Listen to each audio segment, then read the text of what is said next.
दोस्तों, जीवन पथिक के इस अंक में आप सभी का स्वागत है। मित्रों, नए साल में हम नए मेहमान से नहीं, अपने परिचित मेहमान से ही आपको मिलवाएंगे, जो हैं विद्वान डॉक्टर गौतम चटर्जी। और आप सभी जानते हैं कि वे हमसे जुड़ते हैं काशी यानी वाराणसी से। काशी और वाराणसी हमने इसलिए कहा कि फिजिकली वो रहते वाराणसी में हैं, लेकिन एक्चुअली वो रहते काशी में हैं।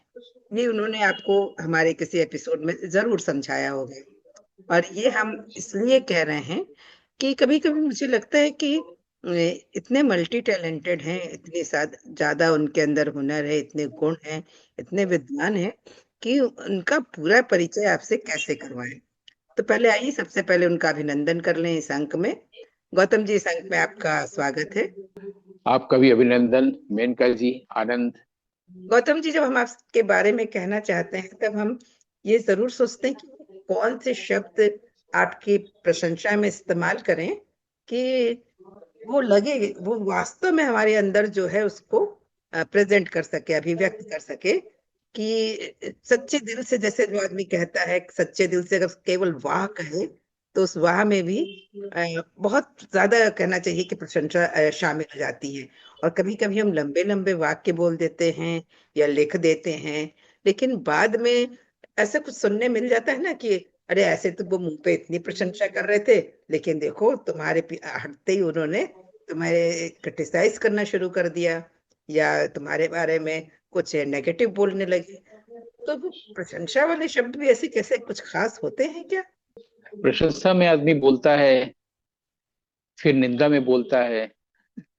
आदमी बोलता है और उसका मन किसी की प्रशंसा को करता है तो वो प्रशंसा में बोलता है, निंदा करने का मन करता है तो निंदा में बोलता है। अगर वो शब्द तत्व को जान लेगा, जो बहुत आसान है, उसके लिए कोई किताब पढ़ने की जरूरत नहीं है, तो वो फिर शब्दों को संभल के बोलेगा, केयरफुली बोलेगा। शब्दों को केयरफुली नहीं बोलना ही अपशब्द है।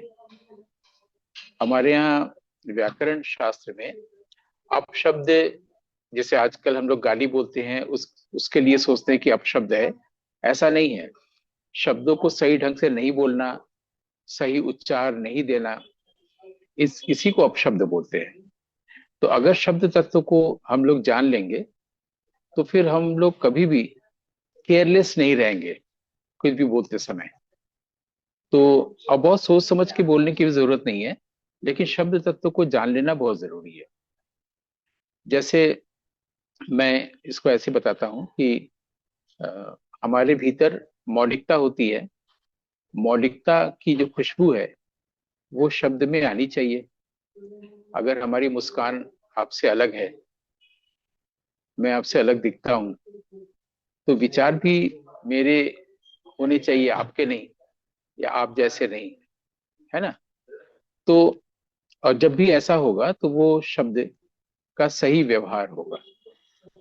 तो ये हम लोग मौलिकता को देखने के कई तरीके हैं, जिसमें एक तरीका ये है कि दो अच्छी चीजों के बीच में लिंक करना।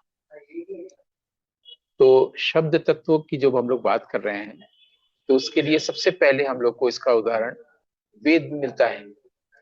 वेद में हमारे यहाँ एक शब्द है चत्वारी।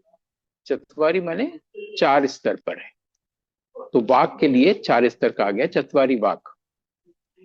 वहीं पर एक इमेज बनाई गई है। चतवारी वाक ज्यादातर लोग जानते हैं, कई बार मेरे मुंह से भी निकला होगा कि परा पश्यंती मध्यमा वैखरी, हम लोग वैखरी में बोलते हैं।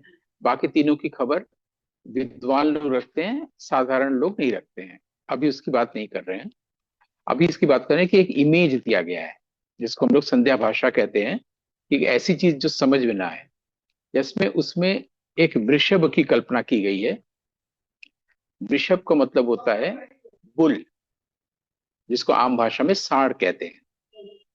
एक तो बैल होता है, ऑक्स, जो खेतों में होता है। तो ये जो बुल है, वृषभ, इसको एस्ट्रोलॉजी में भी है, मेष वृष करके 12 जो राशि है उसमें वृष आता है, वृषभ। तो इस एक ऐसे वृषभ की कल्पना की गई, ऐसा चित्र दिया गया है हम लोग के सामने, जिसके दो सिर हैं और चार सिंग हैं। 3 पैर हैं, 7 हाथ हैं, और वो 3 जगह से बंधा हुआ है, वो वृषभ। और वो बोलता है। बोलने को संस्कृत भाषा में ध्वनि कहते हैं, मतलब जिसको आज हम लोग शब्द बोलते हैं, वर्ड, और ध्वनि को आवाज या साउंड बोलते हैं। वास्तव में जो साउंड है उसी को शब्द कहते हैं। शब्द जो है वो खरगोश या विद्या, इसको नहीं कहते हैं। वो तो अक्षरों से बना बना हुआ एक सेट है, समुच्चय है। लेकिन जो साउंड है उसी को शब्द कहते हैं, संस्कृत में और हिंदी में। तो ये जो वृषभ है, इसके 2 सिर है, 4 सिंग है, 7 हाथ हैं, 3 पांव हैं, 3 जगह से बंधा हुआ है, और ध्वनि करता है, यानी कि बोलता है। वो वृषभ इंसान में, मनुष्य के अंदर चला गया है। ये कहा गया है ऋग्वेद में ही।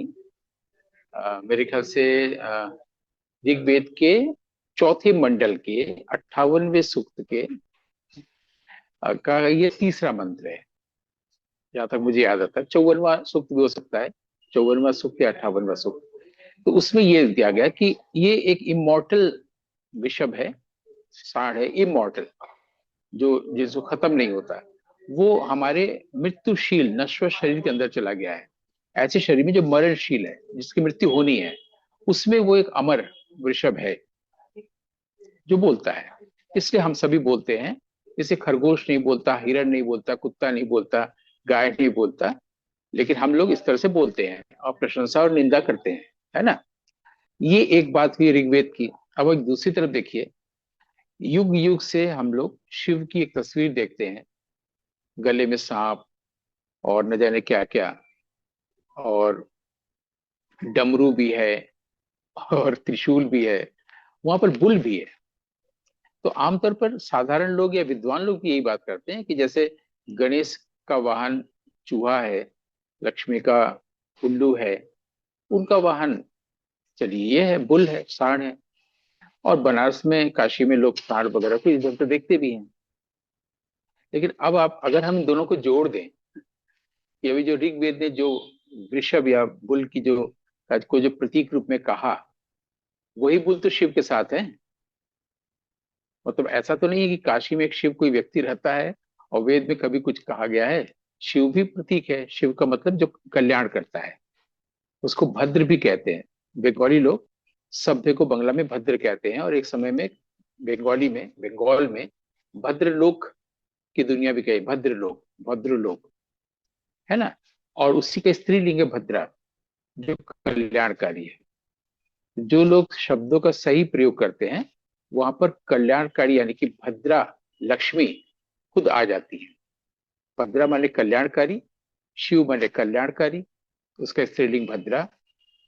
और लक्ष्मी आ जाती है का मतलब उसका धन नहीं आ जाता है। लक्ष्मी का मतलब धन होता ही नहीं है। लक्ष्मी का मतलब शोभा, या जो प्रकाशित करती है, या मेरे बोलने से सामने वाले का, जिससे अज्ञान दूर होता है, अंधकार दूर होता है, उसके भीतर शब्दों में ऐसी, अब शब्द तत्व में इतना प्रकाश होता है कि स्वयं लक्ष्मी आकर के सामने वाले का अंधकार दूर करती है, अज्ञान दूर करती है। ये बुल शिव के साथ जुड़ा हुआ है, यानी जो कल्याण का काम करने जाता है, कल्याण के यदि भाव है, तो हमारी भाषा, हमारे शब्द में वो वृषभ है, जिसके 2 सिर हैं, क्रिया और नित्य। जिसके 4 सिंह हैं, जिसमें परापश्यंती, मध्यमा और वैखरी है। 7 हाथ हैं। तो 7 हाथ का मतलब 7 विभक्तियां हैं। व्याकरण में इसका उल्लेख किया गया है, पातंजल महाभाष्य में, इसलिए। और 3 पैर हैं, वर्तमान, भूत, भविष्य। 3 जगह से बंधा हुआ है। यानी हम लोग जब बात करते हैं तो हवा जब भीतर जाती है तो नाभि तक जाती है, लेकिन उस वो जब 3 जगहों का प्रयोग करके बाहर निकलती है, तभी हम बोल सकते हैं। जो कि संगीत के विद्यार्थी लोगों को पढ़ाया जाता है संगीत शास्त्र में। एक हृदय से, एक कंठ से और एक सिर, 3 जगहों का जब मिश्रण होता है तब हम बोल पाते हैं। ये 3 जगह, जो 3 जगह से वो विषय बंधा हुआ है, वो ध्वनि करता है। और ऐसा शब्द तत्व जो ब्रह्म तत्व है, ईश्वर तत्व है, वो मॉर्टल बीइंग्स में, मतलब हम सबके अंदर चला गया है।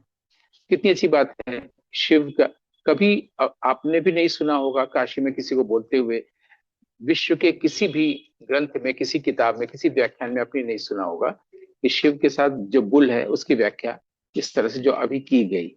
ऋग्वेद के आधार पर, कोई जोड़ा ही नहीं गया इस तरह से। बुल को उनका वाहन माना गया है, और लोग सोचते हैं कि इसका क्या प्रतीक हो सकता है। लेकिन ऐसे अगर देखा जाए तो अब जब इसको कोई जान लेगा शब्द तत्व तो क्या है, तो जब भी वो बोलेगा तो वो संभल के नहीं बोलेगा, सोच समझ के वो नहीं बोलेगा। वो क्यों प्रशंसा किया, आज आपसे खुश है तो नाराज हो गया तो निंदा करने लगा। यानी पहले भी वो झूठ बोला गया था ना, यानी अपशब्द बोला गया था जब प्रशंसा कर रहे थे। तो जो चीज परमानेंट है वही सच्चा चीज है ना, वही रियल है। जो चीज बदलता हुआ है वो अनरियल है, वो झूठी चीज है। तो हम झूठ से कैसे बचें, उसके लिए शायद मैंने आपके प्रश्न के बहाने से ऐसे उत्तर दिया। बिल्कुल। पर इसके साथ साथ एक हम और जानना चाहते हैं कि आपने जो कहा कि सचमुच इस तरीके से अगर हम बोले या उच्चार दें तो, और मौलिकता के साथ, तो वो प्रशंसा सही प्रशंसा होगी, जो शाश्वत हो, हमेशा हो। कि आज हम प्रशंसा कर रहे हैं, कल निंदा करें, ये नहीं।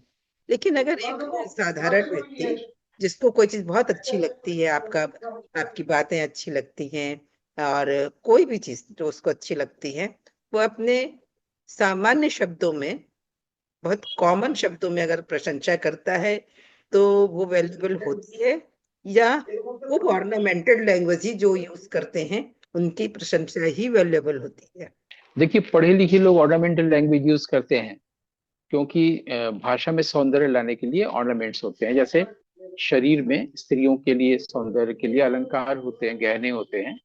तो भाषा में भी सौंदर्य है। तो आप सौंदर्य से बोले या वक्रोक्ति में बोले, मैंने कि उसमें वैचित्र्य हो, एलिमेंट ऑफ सरप्राइज के साथ बोले, आप जैसे भी भाषा को सजा सके। साधारण आदमी जो होता है वो सीधे सीधे बोलता है, बेलौस बोलता है, वो उसकी परवाह नहीं करता। लेकिन ये चाहे साधारण आदमी हो, उसके दिल से निकला और उसने बोला कि वाह क्या बात है। जैसे क्लासिकल म्यूजिक का के सभा में होता है, कोई भी अच्छी लग गई, या सामान्य फिल्मी गानों में भी कुछ अच्छा लग गया तो वो वाह बोल उठता है।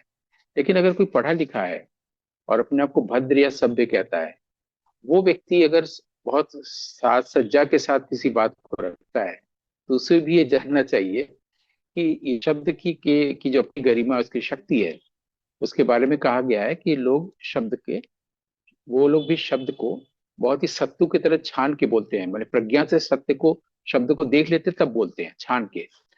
और उसके साथ शब्द का ऐसा साहचर्य होता है, ऐसी दोस्ती हो जाती है कि शब्द खुद को प्रकट भी करने लगता है, अपना पूरा विवरण दे देता है। ऐसा कहा गया है कि जैसे कोई स्त्री होती है, पत्नी या प्रिया, वो भले ही बहुत सारे आभूषणों से हो, बहुत सारे अच्छे अच्छे कपड़े पहने हो, लेकिन अपने प्रिय के आगे अपना पूरा विवरण दे देती है। देखा, वो फिर साड़ी और अलंकार ये सब कोई परवाह नहीं कर, सारे आवरण हटा देती है। वैसे ही जो शब्द को इस तरह से देखता है, अगर कोई पढ़ा लिखा व्यक्ति है, वो शब्द को अगर इस तरह से नहीं देखता है, तभी तो ऑर्नामेंटल लैंग्वेज प्रशंसा करता है। लेकिन जो शब्द को ऐसे देखता है कि शब्द भी अपना पूरा विवरण दे देता है, यानी संस्कृत साहित्य में तो शब्द का विवरण का मतलब हुआ परिचय में कि उसका प्रकृति प्रत्यय बताना, कि उसका उपसर्ग क्या है, उसका प्रत्यय क्या है, धातु क्या है, लिंग कौन सा है, वचन कौन सा, पूरा परिचय मिलता है शब्द का। इस ये दृष्टि जब नहीं होती है और हम सिर्फ शब्द शब्द बोलते हैं, पूरा विवरण नहीं आया होता है, यानी उसके साथ वास्तव में गहराई में दोस्ती है नहीं शब्द की। इसलिए ऊपर ऊपर जब वो बोलता है तो वो फिर आज कुछ है कल कुछ है, इसलिए वो ऑर्नामेंटल लैंग्वेज का कोई मतलब नहीं होता है। तो आपकी बात को मैं कितना बता पाया ये आप ही बता पाएंगे, अगर नहीं तो मैं और डिटेल भी कर सकता नहीं नहीं, बिल्कुल। आप मैं जो चाह रही थी आपने वो बताया।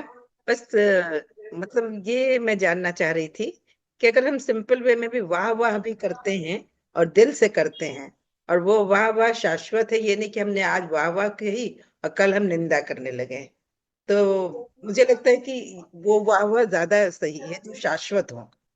उसी वाह वाह को शांति निकेतन में एक प्रथा रविन्द्रनाथ ठाकुर ने बनाई थी, वहां पर वाह नहीं बोला जाता, वहां साधु साधु बोला जाता है, अच्छा होने पर। अब यहाँ पर दो तरह से होता है, एक तो ये होता है कि हमको सचमुच में अच्छा लगा, हमने कविता पढ़ी किसी की या कोई गाना सुना और दिल से निकला वाह। और कई बार क्या होता है कि हम किसी व्यक्ति को पसंद करते हैं, उससे आसक्त होते हैं, जुड़े होते हैं, और उसकी कविता नहीं पढ़ी होती, उसका गाना नहीं सुना होता है, फिर भी वाह कहते हैं। यही अपशब्द है कि हम इसलिए कह रहे हैं क्योंकि वो मेरा प्रिय है। हम उसकी उसकी कविता पढ़ने ही नहीं जा रहे हैं, उसका प्रोज पढ़ने ही नहीं जा रहे हैं, उसकी फिल्में या उसकी पेंटिंग देखने ही नहीं जा रहे हैं। हमको वहां इसलिए कहना है क्योंकि वो मेरा प्रिय है। वही जब अप्रिय नहीं होगा तो फिर हम उसकी निंदा करेंगे। यही आमतौर पर 95% केसेस में ऐसा होता है। इसलिए मेरा सिर्फ संदेश यही है कि शब्द तत्व को जान के और शब्द के भीतर जो ईश्वर तत्व है उसको देखने की अगर हम कोशिश करें, तब शायद इस तरह की चीजें नहीं होगी। क्योंकि शांति से रहेंगे, और शांति का मतलब ही है प्यूरिफाई करना माइंड को। जब हम शांत होते हैं तो हमारा माइंड प्यूरिफाई होता है। तो अगर आनंद है, आनंद से भी आगे की अवस्था है शांति। क्योंकि जब डांस करता है आदमी खुश होकर के, बहुत ज्यादा गाना गाता है, डांस करता है, तो वहां पर शांति नहीं है। इसके भी आगे शांत है। तो शब्द जो है हमें शांत करते हैं, और शांत इसलिए करते हैं ताकि हमारे भीतर जो इम्प्योरिटीज हैं, अशुद्धियां हैं, वो दूर हो। अशुद्धियां हैं इसीलिए हम लोग बिना किसी को कुछ जाने समझे भी तारीफ कर जाते हैं और वाह वाह बोल उठते हैं। अशुद्धियों को दूर कर ले तो बहुत अच्छा रहेगा। क्या बात है। सारी बातों में एक चीज मुझे बहुत सही लगी, जिसको कहते हैं कि अंडरलाइन करने वाली, कि आपने जो कहा कि अगर कोई हमें प्रिय है तो उसका कंटेंट, मतलब अगर उसने पोएट्री, प्रोज या कुछ भी लिखा है, बिना पढ़े वाह वाह करना भी अपशब्द है। ये वास्तव में ध्यान देने वाली बात है कि हम ईमानदारी बरत रहे हैं कि नहीं प्रशंसा करने में।